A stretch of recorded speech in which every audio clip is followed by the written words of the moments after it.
Hi, welcome to my channel. तो आज हम जानेंगे वो स्टॉक के बारे में जो इतने अच्छे क्वार्टर रिजल्ट देने के बावजूद भी इतने सालों से अंडर वैल्यूड है।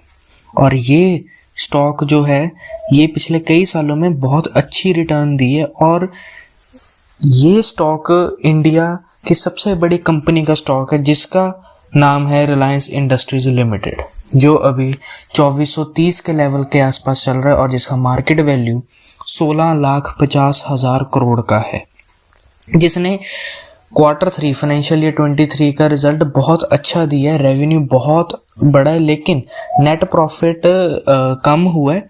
और साथ के साथ अगर देखा जाए तो इनका इबिट्टा मार्जिन जो है, earnings before interest taxes depreciation और एमोटाइजेशन, मतलब जितने भी खर्चे करने से पहले वाली कमाई है उसका जो मार्जिन ईयर ऑन ईयर देखा जाए तो पिछले साल देखा जाए तो 13% था और अब वो हो गए 15%।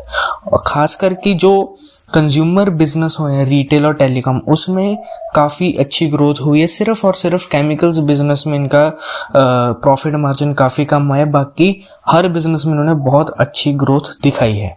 इबिट्टा मार्जिन काफ़ी अच्छे रहे, नेट प्रॉफिट काफ़ी ज़्यादा कम हुए। क्योंकि ज़्यादा फाइनेंस कॉस्ट बढ़ गई, साथ के साथ इंटरेस्ट रेट के कारण इनके बिजनेस में थोड़ी बहुत गिरावट आई है। अगर रिलायंस के रेवेन्यू को स्प्लिट किया जाए तो मोर देन 60% इनका रेवेन्यू ऑयल रिफाइनिंग और पेट्रोकेमिकल बिजनेस से ही आता है। उसके बाद देखा जाए तो टेलीकॉम आता है, फिर रिटेल आता है। सबसे पहले देखें तो ऑयल एंड गैस में देखा जाए तो उसमें रेवेन्यू 16% की ग्रोथ हुई है और ईयर ऑन ईयर देखा जाए तो 75%, मतलब 75% की ग्रोथ हुई है साल दर साल में, जिसमें 4500 करोड़ का रेवेन्यू हुआ है। ऑयल टू केमिकल्स देखा जाए तो इसमें मार्जिन प्रेशर काफ़ी ज़्यादा बढ़ा है। ईयर ऑन ईयर देखा जाए तो वो 10% गिरा है। क्योंकि डिमांड भी काफ़ी कम रही और प्रोडक्शन काफ़ी कम हुई है। उसके बाद देखा जाए तो जियो, जो रिलायंस का टेलीकॉम बिजनेस है, जियो, उसने बहुत अच्छी ग्रोथ दिखाई है और आगे भी दिखाता रहेगा, खास करके 5G सर्विसेज में। जियो ने इस साल भी बहुत अच्छा रेवेन्यू दिया है। ईयर ऑन ईयर देखा जाए तो Q3 का जो रेवेन्यू आया है वो आया है 24,890 करोड़ का, जो 21% की ग्रोथ हुई है साल दर साल में। साथ के साथ ही इबिट्टा मार्जिन भी सबसे ज़्यादा जियो से ही आया है, जो है 50.3% का। अगर जियो की बात की जाए तो एज ऑफ दिसंबर 22 तो इनके जो टोटल सब्सक्राइबर्स हैं वो हैं 433 मिलियन, यानी 43.3 करोड़ यूजर्स हैं जियो के, जिसमें देखा जाए तो इस क्वार्टर 5 मिलियन, मतलब 50 लाख लोग और आए हैं। लेकिन ईयर ऑन ईयर देखा जाए तो पिछले साल थे वो 12 मिलियन, मतलब 1.2 करोड़ लोग आए थे और अब वो आए हैं सिर्फ 50 लाख। तो इसमें थोड़ी बहुत गिरावट आई है। क्योंकि कंपनी ने ज़्यादातर इनएक्टिव सब्सक्राइबर्स को बाहर निकाल दिया है। एवरेज रेवेन्यू पर यूज़र, मतलब एक यूज़र से, जियो के यूज़र से कंपनी कितना कमाती है, उसका कितना रेवेन्यू, वो अगर देखा जाए तो ऑन एन एवरेज 178 रुपीज़ का है, जो क्वार्टर ऑन क्वार्टर 1% की ग्रोथ हुई है और ईयर ऑन ईयर 18% की ग्रोथ हुई है। ARPU, एवरेज रेवेन्यू पर यूज़र, इसलिए बढ़ा क्योंकि डाटा कंजम्पशन बहुत ज़्यादा हुई है। उसके बाद देखें तो retail business, Reliance retail limited ने बहुत अच्छी ग्रोथ दिखाई है, खास करके डिजिटल बिजनेस में और FMCG में। रेवेन्यू 17% बढ़ा ईयर ऑन ईयर और 4% क्वार्टर ऑन क्वार्टर बढ़ा है। साथ के साथ ही इस क्वार्टर में देखा जाए तो रिलायंस रिटेल ने स्टोर्स ओपन करने की जो ग्रोथ आई है वो 20 to 26% की आई है, जिसके कारण इन्होंने स्टोर्स भी बहुत जल्दी खोले और बहुत बड़े एरियाज में खोले हैं। ग्रोसरी बिजनेस ने 65% के रेवेन्यू ग्रोथ दी है।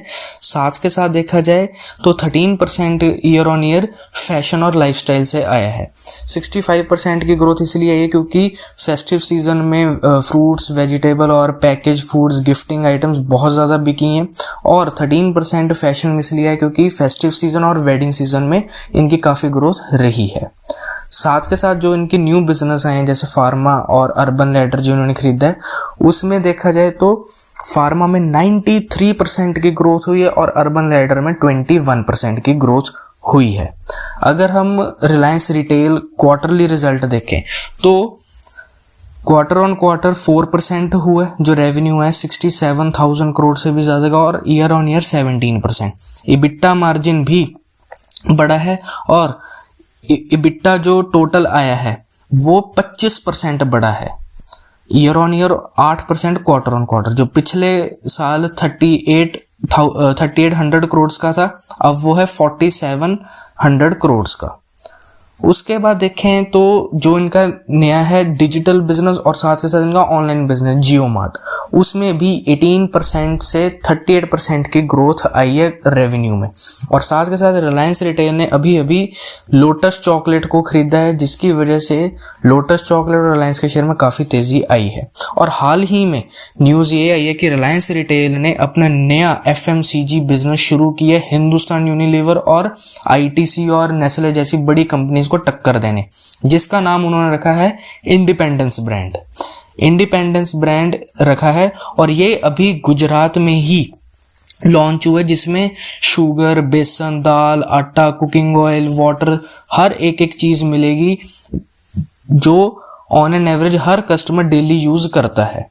रिलायंस रिटेल ने इंडिपेंडेंस ब्रांड लॉन्च किया गुजरात में, और इसका नाम इंडिपेंडेंस इसलिए रखा है क्योंकि गुजरात के अक्षरधाम अहमदाबाद में 100 साल होने के बाद इन्होंने अपना लॉन्च किया है, जिसका नाम रखा है इंडिपेंडेंस कण कण में भारत, जो बड़ी से बड़ी company ITC, Nestle, Hindustan Unilever को टक्कर देगी। और हो सकता है कि उसमें भी इनका रेवेन्यू बहुत ज़्यादा अच्छा आ जाए, क्योंकि पिछले AGM में ही इन्होंने कहा था कि FMCG बिजनेस में वो आएंगे।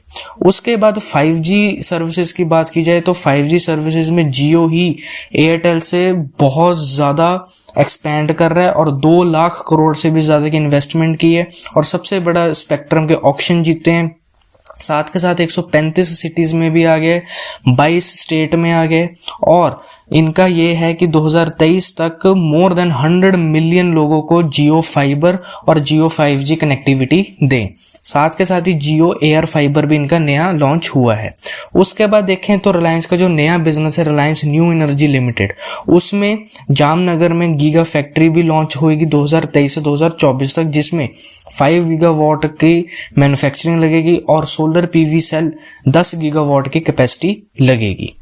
साथ के साथ अगर ओवरऑल इनका बिजनेस देखा जाए तो इनका जो ट्रेडिशनल बिजनेस है ऑयल, वो अर्निंग्स को दे रहा है, मतलब उसमें इनका कैश फ्लो बहुत ज़्यादा है, जिसकी वजह से वो रिटेल, मीडिया, डिजिटल में बहुत ज़्यादा एक्सपैंड कर रहे हैं।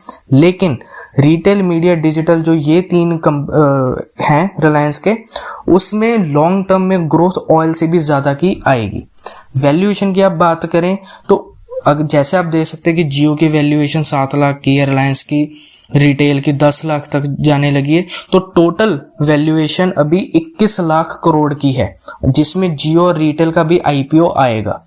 अगर वो आया तो उसके बाद इससे भी ज़्यादा होगी। लेकिन रिलायंस का जैसे आप देख सकते हैं तो टोटल अभी देखा जाए तो शेयर प्राइस बनता है 3137 रुपए का, जो अभी चल रहा है 2430 के लेवल पे। तो असल में ये अंडर वैल्यूड शेयर है, जिसमें अभी भी 600 से 700 रुपए तक की रिटर्न आ सकती है। तो इतनी बड़ी कंपनी अभी भी अंडर वैल्यूड मिल रही है, तो ये बहुत अच्छा मौका है कि रिलायंस जैसी बड़ी कंपनी भी जो इतना एक्सपैंड करे बिजनेस को, वो अभी भी अंडर वैल्यूड स्टॉक है।